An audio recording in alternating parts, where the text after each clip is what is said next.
انبیاء کرام سلام علیہم کے واقعات میں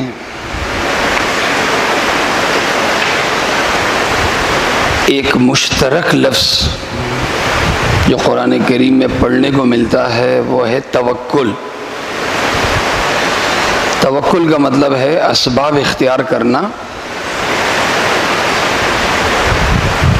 اور نتائج پہ نظر نہیں رکھنا بلکہ اللہ پہ نظر رکھنا، یہ یقین رکھنا کہ مجھے نتائج اسباب سے نہیں ملتے بلکہ اسباب تو ایک فارمیلٹی ہے جو میں پوری کر رہا ہوں اور نتیجہ مجھے اللہ دیتا ہے۔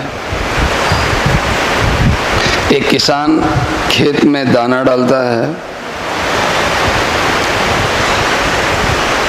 دانہ خود سے نہیں اگتا بلکہ کوئی اگانے والی ذات ہے جو اسے اگاتی ہے۔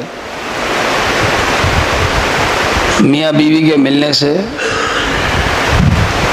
ان کے ہم بستر ہونے سے بچہ پیدا نہیں ہوتا، یہ تو ایک پروسیس ہے۔ بچہ دینے والی ذات اللہ پاک کی ہے، تو سبب نتیجہ نہیں دیتا۔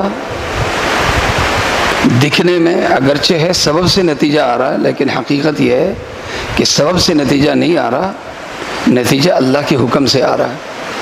یہ ایسی بات ہے جیسے ایک بچہ اگر دیکھے، بچے سے پوچھو جی یہ لائٹ کہاں سے آ رہی ہے تو وہ کہے جی بٹن چلانے سے آتی ہے، آپ بٹن چلائیں لائٹ آ جائے گی، لیکن بٹن دبانے سے لائٹ نہیں آتی، لائٹ پیچھے سے آ رہی ہے۔ تو اسباب اختیار کرنا، اسباب پہ یقین نہیں کرنا بلکہ اللہ پہ یقین کرنا، اسی بنیاد پر ہمارا ہر چیز کے بارے میں عقیدہ ہے کہ اللہ کے حکم کے بغیر، اللہ کے حکم کے بغیر کسی چیز کو وجود نہیں یا نتائج پیدا نہیں ہو سکتے، اللہ کے حکم کے بغیر۔ اللہ کا حکم ہوتا ہے تو ہوتا ہے، اللہ کا حکم نہ ہو تو کچھ نہیں ہوتا۔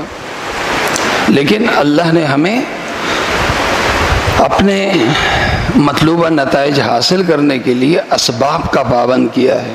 اسباب اختیار کریں گے تو نتائج ملیں گے، اسباب اختیار نہیں کریں گے تو نتائج نہیں ملیں گے۔ لہذا میں اور آپ اسباب کے پابند ہیں، بچنے میں بھی اور حاصل کرنے میں بھی۔ اسی لیے جب ہم علاج کرتے ہیں تو پرہیز بھی اختیار کرتے ہیں اور دوا بھی لیتے ہیں۔ جب دو چیزیں جمع ہوتی ہیں تو اس کے بعد پھر ہمیں شفا ملتی ہے۔ اسی میں وبائی بیماریاں ہیں، متعدی بیماریاں ہیں، بہت سی متعدی بیماریاں ہم دیکھتے ہیں کہ ان کے اندر، ان بیماریوں کے اندر لگنے کی ایک صفت ہے۔ جیسے کسی کو نزلہ ہوتا ہے، اب نزلہ جسے ہے اس کا جھوٹا اگر ہم یعنی پانی پی لیں یا اس کی کوئی چیز ہم کھا لیں تو ہمیں نزلہ لگ جاتا ہے، تجربہ ہے جی، تجربہ ہے۔ لہذا احتیاط کا تقاضا یہ ہے، احتیاط کا تقاضا یہ ہے کہ ہم اپنے آپ کو بچائیں، احتیاط کا تقاضا۔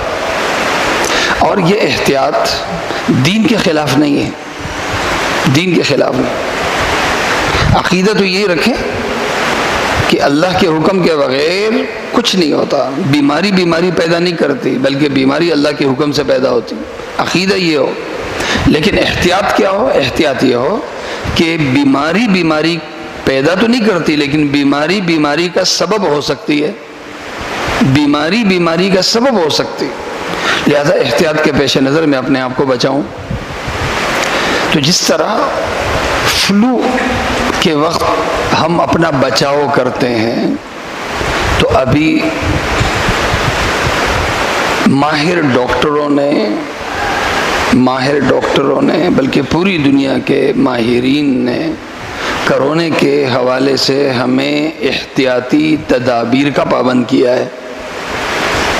یہ تدبیر، ان احتیاطی تدابیر کی پابندی مسجد کے نمازیوں سے بھی متعلق بھی ہے۔